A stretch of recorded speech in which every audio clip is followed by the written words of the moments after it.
সেলাই ফুরু আজাই খাবো সঙ্গ নং মনিশুলু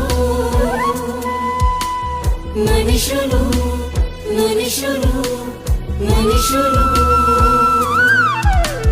বীর বিক্রম মুবাগ্রা বীর বিক্রম বীর বিক্রম মুবাগ্রা বীর বিক্রম বীর বিক্রম মুবাগ্রা বীর বিক্রম বীর বিক্রম মুবাগ্রা বীর বিক্রম কি ফিলখা নাই সিন্তমা শান্তিনি খাকামানি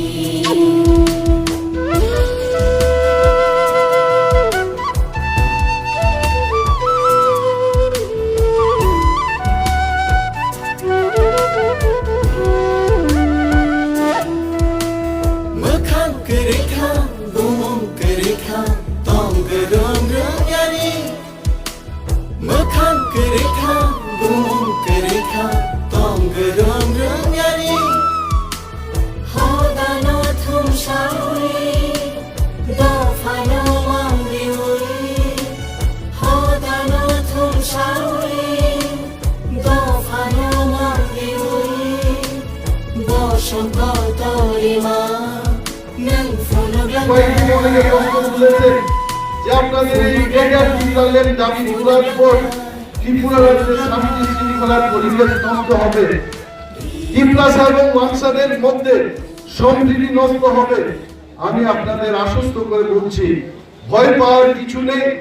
বাঙালিরা যেখানে আছেন সেখানেই থাকবেন, ত্রিপুরারা যেখানে আছেন সেখানে থাকবেন, কিন্তু ত্রিপুরাদের উন্নয়নের জন্য আমরা ৭০-৭৫ বছরে দেখেছি স্বাধীনতার পরে উন্নয়ন একটা জায়গায় হচ্ছে আর একটা জায়গায় যাচ্ছে না। আপনারা বলুন, আজকে আমবাসায় যেভাবে উন্নতি হচ্ছে, কিছু দূর গিয়ে আপনারা দেখুন কুলাই ঘন্টা ছড়ায়, সেখানে পরিকাঠামো কিছু নেই। সরকার নেই বললেই চলে, সেখানে রাস্তাঘাটের কিছু ব্যবস্থা নেই, পানীয় জলের সুব্যবস্থা নেই, জলসেচের ব্যবস্থা নেই, দোকানপাটের কোনো ভালো ব্যবস্থা নেই।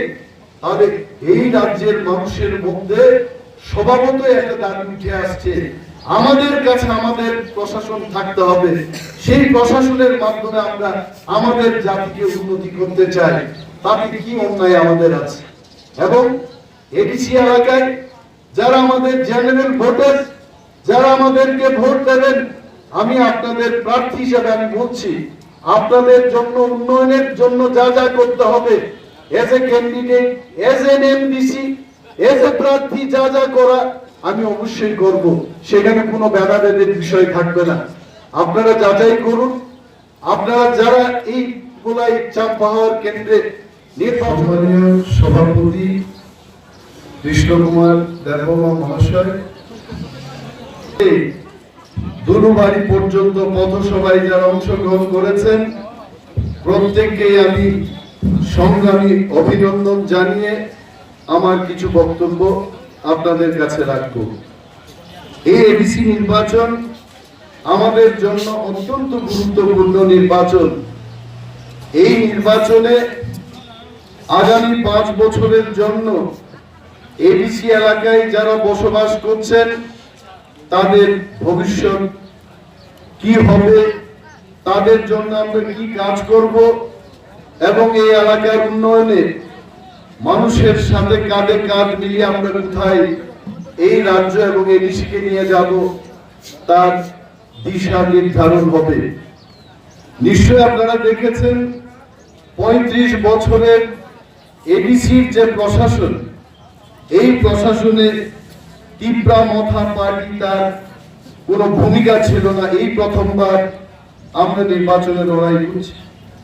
মহারাজ প্রদ্যুৎ কিশোর দেববর্মা আমাদের যিনি চেয়ারম্যান, উনার স্বপ্ন হলো একতা, ইউনিটি, গ্রেটার ইউনিটি, এবং এই থানসা কনসেপ্টকে নিয়ে ত্রিপুরার আপামর জনগণের জন্য, বিশেষ করে এডিসি এলাকায় যারা বসবাস করছেন তাদের জীবন মান উন্নয়নের লক্ষ্যে একতার মাধ্যমে কাজ করার অঙ্গীকার উনি নিয়েছেন। এই নির্বাচনে আমরা মানুষ, সাধারণ খেটে খাওয়া মানুষ, শ্রমজীবী অংশের মানুষ, যারা শিক্ষিত যুবক যুবতীদের আমরা অনুরোধ করব, এই এবিসি নির্বাচনে আমাদের 23 জন প্রার্থী আনারস চিহ্ন নিয়ে ভোটে লড়াই করছেন, তাদেরকে বিপুলভাবে ভোট দিয়ে জয়যুক্ত করুন এই আবেদন রাখছি। এবং আমাদের সাথে যারা অ্যালায়েন্স করে নির্বাচনে লড়াই করছেন আইনবিধির দল, সে আইনবিধি দলের থেকে 5 জন করাত সিম্বল নিয়ে ময়দানে ওনারা নেমেছেন, তাদেরকেও যেন ভোট দিয়ে বিপুলভাবে জয়যুক্ত করেন সেই আবেদন আমরা রাখছি। নিয়ে আপনাদের ভয় পাওয়ার কিছু নেই। মহারাজ প্রদ্যুৎ কিশোর দেববর্মা যখন ত্রিপুরা মথা দল ঘোষণা করে ত্রিপুরা রাজ্যের মধ্যে গ্রেটার ত্রিপুরাল্যান্ড গঠন করতে হবে, একটা রাজ্যের দাবি তুলে যখন আন্দোলনে নেমেছেন, তখন বহু ওয়াংসাংশের মানুষের মধ্যে আতঙ্কের সৃষ্টি হয়েছে। এবং আতঙ্ক হওয়ার কিছু নেই। আমরা আপনাদের আশ্বস্ত করে বলছি, এই রাজ্য যদি আমরা এখানে গ্রেটার ত্রিপুরাল্যান্ড তৈরি করতে পারি, বাঙালিরা যেখানে আপনারা যেভাবে আছেন আপনারা সেইভাবেই থাকবেন। আমাদের দাবির মধ্যে এই কথা আমরা বলি নাই যে যারা আগরতলায়, সোনামুড়ায়, উদয়পুরে, খোয়াই শহরের মধ্যে যারা বাঙালিরা বসবাস করছেন আপনাদেরকে উচ্ছেদ করে আমরা গ্রেটার ত্রিপুরাল্যান্ড দাবি করব, সেই কথা আমরা বলি নাই। আমরা বলেছি আমাদের এডিসি এলাকায় যারা ত্রিপুরারা আছেন এবং এডিসি এলাকার বাইরে এখনো যারা ত্রিপুরারা বসবাস করছেন, আগরতলার নন্দননগর, কৃষ্ণনগর এবং দুর্গা চৌধুরী পাড়ার মতো বহু গ্রাম ত্রিপুরার মধ্যে যেখানে আমাদের ত্রিপুরারা বসবাস করছেন, সেই এলাকাগুলোকে নিয়ে একটা গ্রেটার ত্রিপুরাল্যান্ড হোক। সেই রাজ্যে ত্রিপুরাদের থেকে মুখ্যমন্ত্রী হবে, ত্রিপুরাদের হাতে নিজস্ব প্রশাসন থাকবে, সেই রাজ্য আমরা গঠন করতে চাই। বাঙালিদের কিছু ক্ষতি করে আমরা কিছু করার চেষ্টা করছি না। বাঙালিদের মধ্যে যেভাবে মুখ্যমন্ত্রী এখন আছেন সেই কালেও থাকবে, স্বরাষ্ট্রমন্ত্রী থাকবে, আপনাদের পুরো প্রশাসন আপনাদের হাতেই থাকবে। কিন্তু যদি গ্রেটার ত্রিপুরাল্যান্ড হয়ে যায়, ত্রিপুরার মধ্যে চিরতরে ত্রিপুরা এবং ওয়াংসাদের মধ্যে যে রাজনৈতিক বিভেদ, আন্দোলনকে নিয়ে, অধিকারকে নিয়ে, জমির অধিকারকে নিয়ে যে লড়াই, সেই লড়াইটা বন্ধ হয়ে যাবে। এবং ইতিহাসের পাতা যদি আপনারা খুলে, রাস্তাঘাটের যে বেহাল অবস্থা, এই রাস্তাঘাট ছেড়ে দিন, জলসেচের ব্যবস্থা নেই, আমাদের কৃষি জমিগুলো চাষবাসের উপযুক্ত, তারপরও সেখানে জলের অভাবে আমরা কিছু করতে পারছি না।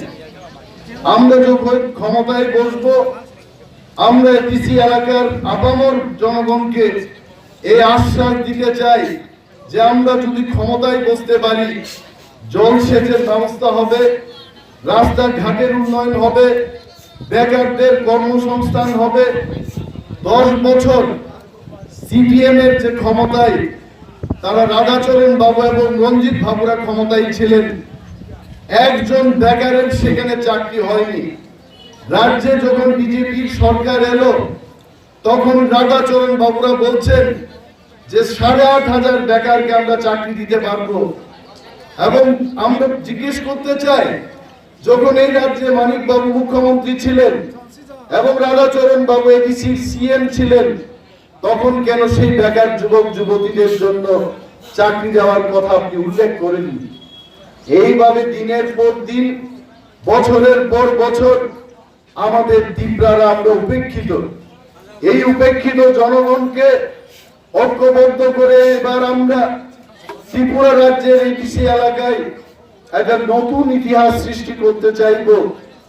এই ইতিহাসের পাতায় আমরা 19টি ত্রিপুরা দফা যারা আমরা আছি, রাংখল, মৌসুম, কাইপেং, দেববর্মা, জমাতিয়া, রিয়াং, সমস্ত অংশের মানুষকে ঐক্যবদ্ধভাবে আমরা এডিসি এলাকার উন্নয়নের কাজে এগিয়ে যাব। এবং মহারাজ প্রদ্যুৎ কিশোর উনি জাতি এবং ওয়ানসা তিপ্রাসা, আমি বলবো জাতি উপজাতি বললে অনেকে বলেন আমরা উপজাতি নয়, আসলে তো আমরা উপজাতি না, আমাদের জাতির নাম হচ্ছে তিপ্রা। আমরা যারা তিপ্রাসা এবং ওয়ানসা সমস্ত অংশের মানুষের জন্য শান্তির কামনা উনি করেন। এই রাজ্যে যেন শান্তির বাতাবরণ থাকে, তার জন্য মহারাজ প্রদ্যুৎ কিশোর দেববর্মা কিছুদিন আগেও সমস্ত অংশের মানুষকে আপিল করেছেন, নির্বাচনে রাজনৈতিক লড়াই হবে, মাসল পাওয়ার টাকার ক্ষমতার লড়াই সেখানে হবে না, মার দাঙ্গার মাধ্যমে এখানে নির্বাচন হবে না। রাজনৈতিক ভাবে যদি আপনার কিছু বক্তব্য থাকে আপনি মাইকের মাধ্যমে সভা